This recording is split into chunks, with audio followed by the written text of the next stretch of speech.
The 12 Rules by Stony Shaw. Rule number 4. If you go to the city of faceless men, you'll need to bring a sacrifice. Now I know what you might be thinking. How many rules are there? Do you really have first-hand experience with breaking all of the rules? The answer to that is a dozen and maybe. Sort of. But I do have the distinction of never unintentionally breaking a rule twice. That's key. Hold on to that for later. Our installation is known for its urban training sites. We have entire cities built to mimic those in the countries we, the corporate we, of course, get deployed to. They have everything from markets to movie theaters. They even have power stations and sewers, to the surprise of many. Most of the time, units rotating through prior to their deployments only train on the surface. Occasionally, units break the rules and find ways into the catacombs beneath the cities where things can get hairy. Usually, though, folks don't know what's under their feet, and that's for the best.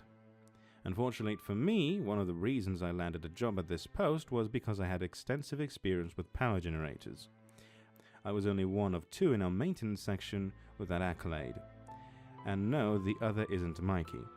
That distinction goes to another knuckle-dagger named Sarah. One afternoon, Lee, my supervisor, comes into the shop in a panic. Sarah was working on a blown transmission on a Bradley, and I was doing something terribly important, I'm sure. Listen up. Generator 3 just went down in Moletown. We need to get out there and get it up and running as soon as possible. I'm not going with you, man. I shot back, calmly flipping the page of my magazine. You know why. He paused, squinting his eyes at me before smiling. Not to worry. I'm not certified for that equipment. You'll go with Sarah. Oh, and take this. He threw a satchel at me. Rule number 4. A sacrifice. God damn it! Came the reply from somewhere in the bay under the Bradley. 20 minutes later, we were on our way to the 5th largest urban training site on post. It was never used, honestly, and as such, not very well known. But it had a series of generators that kept its lights on, and those in turn kept the locals away. It was hot as hell as the sun went down, as per usual, but the breeze betrayed the changing of the seasons. We were in high spirits, and it gave me a chance to break through Sarah's shell. In contrast to Mikey, Sarah was withdrawn and focused. She gave me the pucker factor walking by the same way jumping into an ice bath would, and I didn't know a damn thing about her. So, you have any advice? Mikey usually either lets me know, what to expect, or he takes care of it. I tried a soft opening. What, you worried about living forever or something? She smiled coyly from under her sunglasses. Besides, I'm not your babysitter. You're a grown-up. Strike number 1. Okay, let me rephrase that. What the fuck are we walking into? She smirked for a moment before it disappeared. Well, since you ask like an adult, let me explain. This site sits on top of something unsavory. That was intentional. City gives the unsavory thing something to do. It's like a literal red herring, or bug lamp, whatever. Anyway, the city has its own opposing forces. That means it's staffed by soldiers of a sort. They come out in the dark, we keep the lights running so they stay on the ground. And we generally find excuses not to let units train there, and everything is copacetic. Now, if the power goes out, or a unit actually gets lost and strolls in, or it's just time to give the dog a bone then, things can get a little unsavory. I took it in stride after what I'd been exposed to so far. Oh, alright, so folks go missing. Yes, honey, folks go missing. We continued in silence. Why don't they seal it off, quarantine it? She pulled a pinch of dip. Listen, they tried. It didn't work. It's the difference between making an Olympian think they are competing and trying to contain said athlete by tying them up with used toilet paper. One works, one doesn't. Just stop overthinking it. A long, awkward silence ensued. So we go in, fix the generator, and get out. She grimaced. Sort of. Hey, what did Lee give you? She asked, pointing to the statue. That's the sacrifice. She snorted and continued driving. By the time we entered the city, night had fallen. 3/4 of the city were illuminated by the other generators, and the rest was dark. We were heading into the dark. We kept our lights on as we moved through the streets. Our headlight would splash shadows over the empty storefronts and alleyways, and in the dancing darkness and light, I thought I could see distended forms moving about. We moved several blocks before coming to a stout concrete structure protruding into an empty courtyard. "We're here," she exhaled, leaving the engine and the lights on. "It's in there." We exited the vehicle, tool bags and satchel in hand, and trotted over the structure. No more words were needed. We entered the dark and ignited our flashlights. The rooms were surprisingly barren, though some garbage had collected in the corners of the rooms we'd passed. The wind whistled through the windows and doorways that weren't permanently shuttered while we crept forward. We passed a window overlooking an alleyway leading off from the courtyard, and I caught my first glimpse of one of them. It was difficult to make out, but it was tall, lanky form with bloated abdomen, abnormally so, with something grotesque embraced in its arms. It watched our vehicle idling not 50 meters from its sheltered position. As it swayed there, I could just barely see its smooth, featureless void, where its face ought to have been. I was suddenly yanked to the ground. "Not yet, Rook. We can't let them see us yet," Sarah said. We moved along in a low crouch, avoiding windows. The rooms became smaller and more oppressive the more we travelled into the building, and the windows became less frequent before ceasing altogether. At last we came to the room Sarah had promised was our objective. It was empty.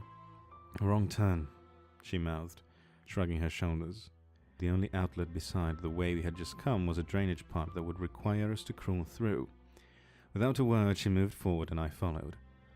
We crept down on our stomachs and shimed into the drainage pipe. It was so tight I had to rock back and forth to shimmy down deeper into the abyss. Minutes passed and the tight space began to fray my resolve. I felt faint. She must have heard me start to hyperventilate. "We're almost there, Rook." And then we were. We emerged into a much larger chamber where a silent generator stood. "You know the model?" she panted, exhausted.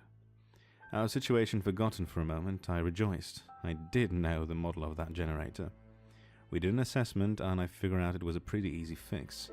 10 minutes tops, I promised. "You sure? I'm going to be counting on you," she replied. "Yes, absolutely." That's when we heard it, shuffling in the antechamber adjacent to us. We killed our lights and froze as the sound got closer. "Ready?" she whispered. "You're going to have about 10 minutes to get the generator running and get the fuck out of here, you got it? Don't wait for me, I'll be fine." I started to eject, but I stopped. I had to trust my team. "Good, stay frosty."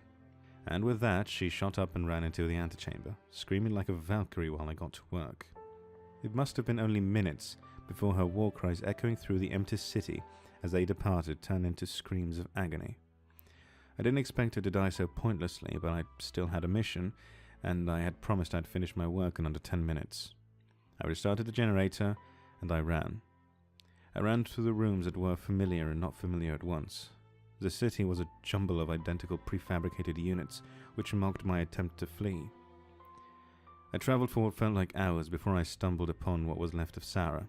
I could only tell it was her because her telltale boots and that distinctive pink O+, stenciled in the side, protruded from the pile of faceless men.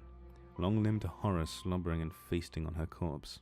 "Sarah, no." I cried impotently in shock, disgust, horror, and despair. As the lights began to illuminate, the horrors elsewhere retreated to the safety of the darkness like a receding tide.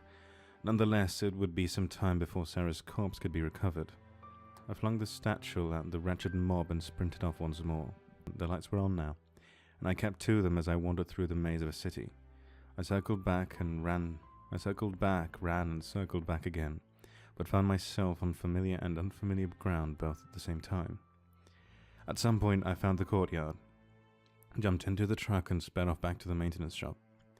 I pulled in, drew the doors closed, and like a Celtic hero of old, I locked myself in a small duty room before passing out on a surplus cot. My sleep was tortured by those long-limbed faceless abominations. Their gnawing and rending of flesh from bone echoed in my mind. The cracking of Zara's bones sang me to sleep. Blackness.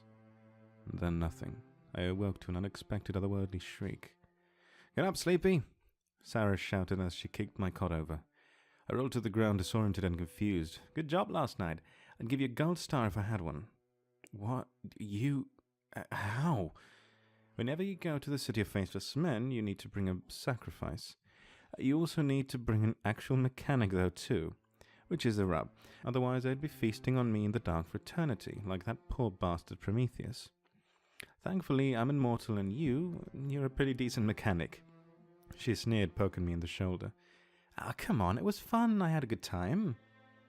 I stared at her unbelievingly. Dad, but the statue had the sacrifice. What? No, the sacrifice has to be alive. Lee was just messing with you. Probably just some nudie mags in there or something. She laughed. Listen, it's part of the show that keeps them bottled up. Remember, got to keep them distracted and feed them every so often. So they don't get restless? Red herring, bug lamp, no?